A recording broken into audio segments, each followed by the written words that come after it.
You know, becoming a morning show host was my ultimate dream job right from the start of my career.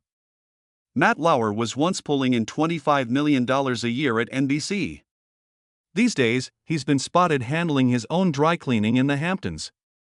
But things took a turn in September 2025. Insiders reveal he's been pitching a no-holds-barred memoir to publishers, where he intends to call out specific people by name. The book could finally uncover the hidden truths behind the scenes at NBC. His old colleagues are already on edge. And the biggest bombshell? He says he has solid evidence that flips the entire narrative. This is the untold story NBC hoped would never see the light of day. Matt Lauer entered the world on December 30, 1957, in the bustling heart of New York City, just as television was cementing its place in American households. His father, J. Robert Lauer, was a bicycle company executive handling international sales during the post-war economic surge. His mother, Marilyn Colmer, had been a bikini model before launching her own lingerie boutique, The English Shop, in Manhattan. Their home blended keen business acumen with a focus on impeccable public appearance. His father's side traced back to Romanian Jewish heritage, while his mother came from a non-Jewish American background. This blend exposed young Matt to a rich cultural mix early on, a skill that later helped him resonate with TV audiences nationwide. At age 6, his parents divorced in 1963, and he remained with his mother on Manhattan's Upper East Side. The split did more than reshape family dynamics, it drove Matt to crave stability and validation.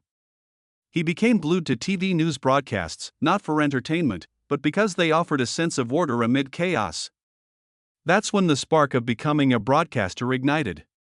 His single mother poured extra effort into keeping her boutique thriving, teaching Matt invaluable lessons in resilience and polished demeanor. Despite the divorce, weekend visits with his father at their Long Island home continued, where Jay shared practical business wisdom that influenced Matt for life. His mother later remarried Richard Colmer, owner of a parking garage chain, another model of entrepreneurial drive in Matt's world. He grew up without a deep religious affiliation but drew from both Jewish and Gentile traditions. In later years, he expressed interest in delving deeper into spirituality. Matt had an older sister, April, born in 1953. While he chased the spotlight, she opted for a private life, raising her family far from media scrutiny. Yet they stayed tight-knit. April later reflected that observing their mother charm customers at the boutique instilled in both of them the importance of poise and professionalism. Matt applied those skills on camera, while April stayed out of the limelight, but she always supported his journey. His passion for broadcasting was also fueled by his maternal grandfather, Art Gentry.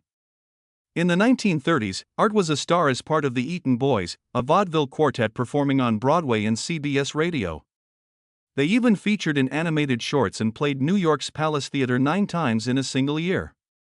Art's path from radio host to stage performer demonstrated to Matt the power of storytelling and showmanship, sowing the seeds for his own media career. Matt attended high school in affluent Greenwich, Connecticut, graduating in 1975.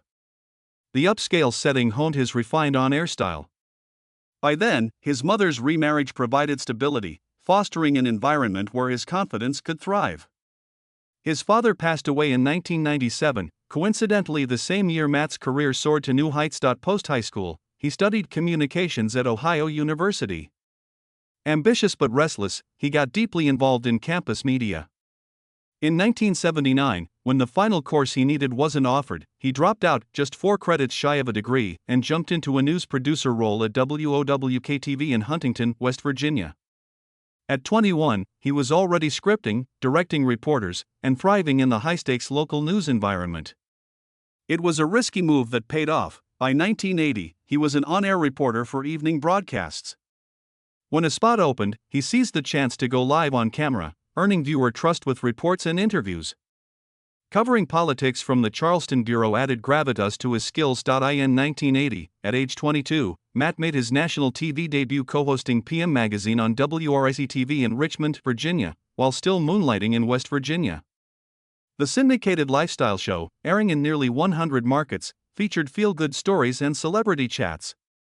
It wasn't hard-hitting journalism, but it sharpened his screen presence and interviewing chops, transitioning him from behind-the-scenes work to the spotlight. By 1981, he advanced to Providence, Rhode Island, co-hosting PM Magazine on WJR-TV, an NBC affiliate, for 3 years. In a larger market, he refined his conversational style, connecting with viewers like old friends while covering New England's local flavor. In 1984, he hit the big leagues in New York City, co-hosting the local PM magazine on WNEW-TV.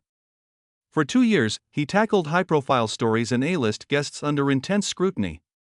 When the show ended in 1986, he and co-host Joe Rappaport quickly launched Made in New York, but it folded after just 15 weeks. Undeterred, he co-hosted Fame, Fortune and Romance, a Lifestyles of the Rich and Famous spin-off, with Robin Leach from 1986 to 1987, diving into celebrity glamour. In September 1987, he tried daytime TV in Philadelphia on WCU-TV, then CBS, co-hosting Live on Cityline with Sheila Allen Stevens. At 29, he brought energy to celebrity chats, fashion, and gossip. But critics panned the overly cheerful vibe, and after format tweaks and Sheila's exit, the show was axed in November. Matt stayed positive, calling it a valuable lesson. 1988 brought him to Boston for Talk of the Town on WHDH-TV, then WNEV, but budget cuts ended it swiftly.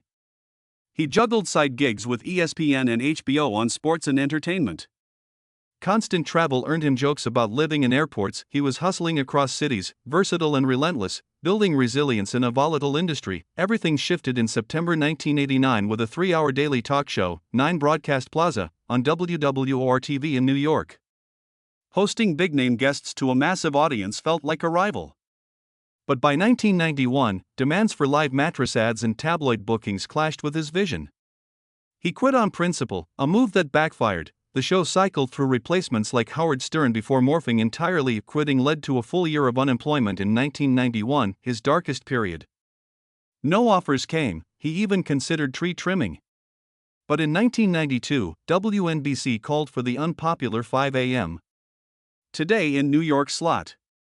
He attacked it with everything, doing street segments and engaging viewers like it was prime time. It worked. By 1993, he co-anchored the 5 p.m. Live at 5 with Sue Simmons, tackling major events like the 1993 World Trade Center bombing, which struck at 12:18 p.m., creating a 100-foot crater. He reported calmly that evening, personal turmoil shadowed his rise. He married TV producer Nancy Allspaw in 1981, they divorced amicably in 1988 amid career instability. In 1989, he dated newscaster Kristen Jeswine for 7 years, getting engaged in 1995 before splitting in 1996. Friends say he channeled the pain into work ethic. Nationally, he subbed on Today in 1992 to 1993, filling for Margaret Larson, then officially became news anchor in January 1994.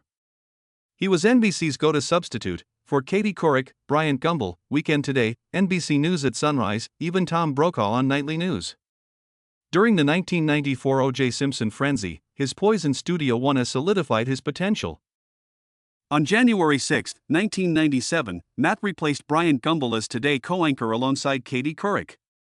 Nervous at first, he joked about needing breathing reminders. Their chemistry exploded, viewership hit 5.2 million daily, dominating Good Morning America by over 2 million. He dove into Clinton's inauguration coverage, asking tough questions on healthcare that appealed to 25 to 54 demographics. NBC credited the duo for Today's decade-long reign. His 1996 Atlanta Olympics poolside interviews shone, especially with Amy Van Dyken's historic 4 golds, first American woman to do so. His personal probes drew some criticism but boosted ratings. She became AP Female Athlete of the Year. By late 1997, his salary approached $5 million. On October 3, 1998, he wed Dutch model Annette Roque, born 1966 in Amsterdam to a Dutch-Indonesian family, modeled as Jade for Victoria's Secret, in a low-key Hamptons ceremony after a 1997 blind date. Flirtation rumors swirled on set, but were dismissed. January 27, 1998, he interviewed Hillary Clinton post-Lewinsky scandal, pressing on public rights to truth. Her vast right-wing conspiracy line became iconic, though Clinton later faced impeachment. 1998 launched Where in the World is Matt Lauer? Global adventures during sweeps, Antarctica ice swims, Bhutan, Iran, etc., 248,000 plus miles till 2011 pause. He also co-hosted Macy's Thanksgiving Day Parade annually through 2017, surviving a 2008 balloon crash into the booth. The Sydney 2000 Olympics, no Phelps gold, he was 15, medal-less. Contrary to myths, salary soared, $12 to $13 million, 2005 to 2007, $13 million, 2008, $17 million, peaking at $25 million by 2012. New Zealand ranch purchase was 2017, not earlier. June 2006 Dateline Britney Spears interview, tearful over paparazzi, later featured in Framing Britney Spears doc. Daytime Emmys for Parade, 1999, 2000, 2004, 2007, 2009.2004 Athens, covered Ham/Young Tae-young gymnastics scoring error, Federation admitted, judges suspended, but didn't trigger it. June 2007. Interviewed Princes William and Harry, playful on military life, no verified Wild Vegas mention. 2008 Beijing, co-hosted opening with Costas, Peabody winner, reported amid human rights arrests. 2012 London, backlash for shallow commentary, signed $25 million per year deal through 2017. Interviewed Pistorius, called NBC's franchise player, 2011 to 2013, Rock Center with Brian Williams, cancelled amid low ratings, tensions brewed. 2014 Sochi, allegedly assaulted colleague Brooke Neville's, per Catch and Kill, she claimed non-consensual after drinks. Family, kids Jack, 2001, Romy, 2003, Tejas, 2006. Travel strained fatherhood. 2006, Annette filed divorce citing cruelty, withdrew, alleged $5 million incentive, infidelity rumors persisted. 2016, Natalie Morales affair rumors, denied, she left today. 2000, consensual affair with 24-year-old assistant Addie Zinone, haunted her. February 2017, bought $9 million New Zealand ranch lease as family bolthole, post-firing scrutiny, but retained. Catch and Kill exposed settlements, NDAs, patterns NBC allegedly ignored. November 27, 2017, complaint from Neville's led to firing. November 29. Savannah Guthrie/Hoda Kotb announced, multiple accusations followed. Desk button locked door remotely, symbol of abuse. One employee alleged office assault, passing out investigation, 68 interviews, policy overhauls. Annette divorced, filed 2018, finalized 2019, $20 million settlement. Lauer kept $80 million, later dated Shaman Abbas. September 2016 Commander-in-Chief Forum, criticized for email focus on Clinton, leniency on Trump. By October 2025, at 67, he's reclusive in the Hamptons, balding, errand running.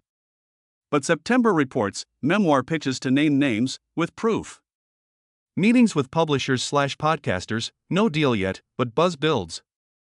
Stays connected to some, Don Lemon, Hoda, focuses on kids with Abbas. No return to TV likely. The next chapter? Possibly an explosive book.